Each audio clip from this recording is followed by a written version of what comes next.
Hi everyone, my name is Achita and you're watching me on Chable Tear. So आज हम जिस topic के बारे में बात करने वाले हैं वो एक बहुत ही ज़्यादा इम्पॉर्टेंट टॉपिक है. So make sure you watch the video till and and hit the subscribe button अगर आपको वीडियो पसंद आए तो. So let's start the video. तो चलो स्टार्ट करते हैं, शुरू से स्टार्ट करते हैं. धीरेन्द्र कृष्ण शास्त्री, इनको सब लोग जानते होंगे. पूरे सोशल मीडिया पे 24 आवर्स ये छाए रहते हैं. तो ये 29 ईयर्स के हैं और इनकी जो ऑर्गेनाइजेशन है यानी ये जो संस्था चलाते हैं उनको FCRA अप्रूवल मिल गया है. FCRA अप्रूवल बेसिकली इंडिया में NGOs को दिया जाता है ताकि वो फॉरेन फंड्स लीगली मंगवा सके, क्योंकि ऐसा माना जाता है कि फॉरेन से अगर पैसा इलीगली आएगा तो वो गलत कामों के लिए इस्तेमाल हो सकता है. इसलिए FCRA अप्रूवल हर NGO जिसको भी बाहर से पैसा चाहिए उसके लिए बहुत ज़्यादा इंपॉर्टेंट है. आप ऐसे पैसा नहीं मंगवा सकते. फॉर एग्जाम्पल अगर आप कोई बच्चों के लिए या किसी किसी के लिए भी अगर आप NGO चला रहे हो तो ये अप्रूवल लेना आपके लिए इंपॉर्टेंट है, वरना आप बाहर से पैसा नहीं मंगवा सकते. तो धीरेन्द्र शास्त्री जी का जो एसोसिएशन है, जो उनका ग्रुप है, उनको ये FCRA approval union home ministry से कल मिल चुका है. वैसे इसमें कुछ अजीब बात तो नहीं है, बट मैं समझाती हूँ मुझे क्या अजीब लगा. So yeah we were talking about FCRA. FCRA is basically foreign contribution regulation act. Because government को डर है कि आप पैसा तो बोल के मंगवा रहे हो कि मैं ऑर्फनेज के बच्चों की मदद करने के लिए पैसा है, और आप पैसा किसी और चीज़ में यूज़ कर रहे हो जिससे हमारी सोविनिटी यूनिटी इंटेग्रिटी को हार्म हो सकता है. तो इसलिए गवर्नमेंट रेगुलेट कर दें. द मेन थिंग कि एक रिलीजियस इंस्टीट्यूशन को फॉरेन फंड्स की क्या ज़रूरत है in a country like India where foreign funds where individual funds ही I think more than sufficient होते हैं. आपको पता होगा कि धर्म के नाम पे कितने सारे फंड्स जाते हैं, कितने सारे फंड्स. इवन आपने इनको दैट गूची वाला चश्मा की फ़ोटो जो सुपर वायरल गई थी इनकी, एंड मतलब धर्म के नाम पे बहुत सारे फंड्स आपको मिलते हैं. So I don't know what's the even need to get foreign funds for I don't know if you guys know something that I don't know then please do let me know कि अगर आप may be मुझे ना पता हो, but अगर आपको पता है so do let me know कि ऐसी क्या ज़रूरत है फॉरेन फंड्स की for a religious institution. And also अगर हम बात करें धीरेन्द्र शास्त्री जी, जिनको बागेश्वर धाम बाबा के नाम से बहुत फेमस है, उनकी एक लाइन जिसकी वजह से वो सुपर फेमस हुए थे is that he wanted to build an Akhand Bharat. That's I think a pretty impressive thing, but let me tell you the reality. Do you guys even think before saying Akhand Bharat is something that includes Afghanistan, Pakistan, Nepal, Bhutan, and India being a peace-loving country has never invaded on any country. Do you want us to invade? No, we cannot. We are a peace-loving country. We are a country which is like an ideal for everyone. Well, that's what I think, and that's what every Indian think, that India is an ideal country for everyone, for every other country in the world. So I think Akhand Bharat is something because nation is something जिससे हमारे sentiments जुड़े हुए हैं. Because we have the blood of our national freedom fighters, Bhagat Singh, Sukhdev ji, Rajguru ji, Gandhi ji, Nehru ji. We have the blood of those great people. तो obviously nation के साथ, इस देश की मिट्टी के साथ हमारे सेंटिमेंट्स जुड़े हुए हैं.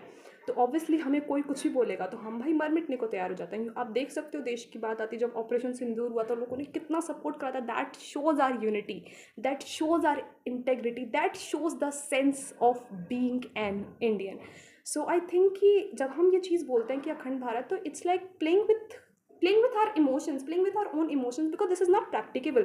अब पाकिस्तान जैसी कंट्री को एक्वायर करना is not a big deal, but हमें लोन देना पड़ेगा. लोन कौन देगा? You and me. We are the citizens of the country. We have to pay the tax, right? So it's not practicable. It's not even an idealist thing, because ideal is something good. It's not even good because India is a peace loving country. That's what all I have to say about his super famous line of Akhand Bharat. And if you think I am wrong, do correct me, guys. So it's the video is not about FCRA approval जो इनको मिला, जिस पे बहुत सारे questions मेरे मन में थे जो मैंने पूछे आप लोगों से. अगर आप लोगों को पता हो तो रिप्लाई ज़रूर कीजिएगा.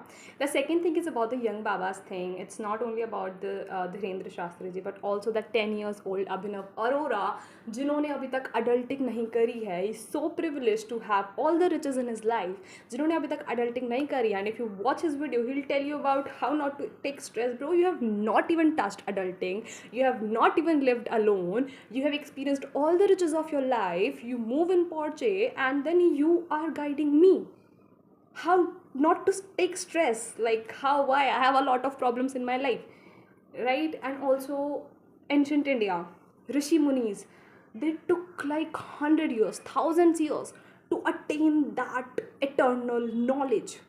And today you are in grahast. Grahast is like one of the एक क्या कहते हैं लाइफ के एक फेस को बोला गया है इन द हिंदू स्क्रिप्चर्स, आप लोगों को पता होगा, जिसमें इट्स लाइक आप अपनी फैमिली के साथ हो.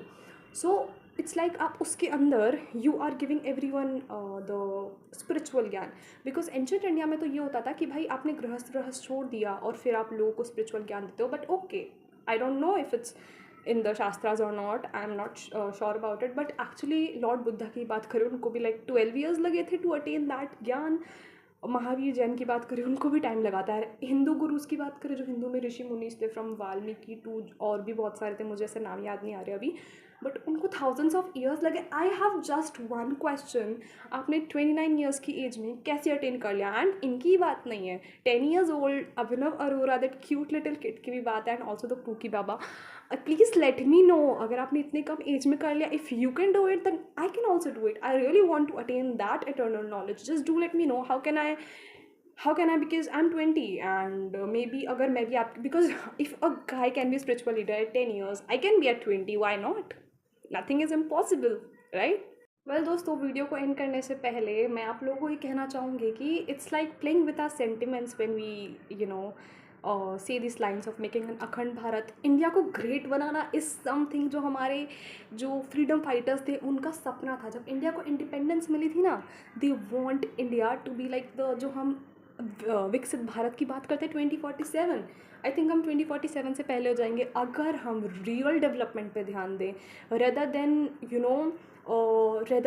Running our mind on this superficial topics जिनका रियलिटी से कोई वास्ता नहीं. उनके अलावा अगर हम ध्यान दें तो real development, real empowerment, how to make democracy more strong, how to make people more aware, how to like reduce corruption, अगर हम इन पर ज़्यादा ध्यान दें तो हमारी रियल डेवलपमेंट होगी और तब ही हम उनका सपना पूरा कर पाएंगे जिन्होंने हमें आज़ादी दिलाई. And that's it for my video guys. So it was not only about FCRA, it was about everything that I have ever felt about all this बाबाज.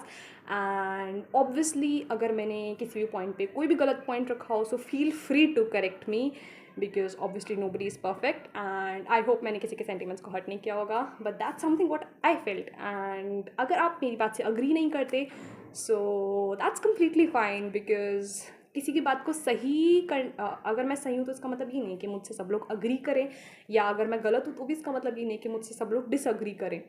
So yeah, that's it for today, and we'll meet in the next video. And do let me know what do you think about this, guys, about all this FCRA approval, because there are many genuine NGOs waiting in the line to get FCRA approval, to get foreign funds, because India में आपको India में आपको funding नहीं मिलेगी to the, like there are fundings, religious institution को बहुत सारी fundings मिलती है, but actual जो funds जो there are very genuine NGOs.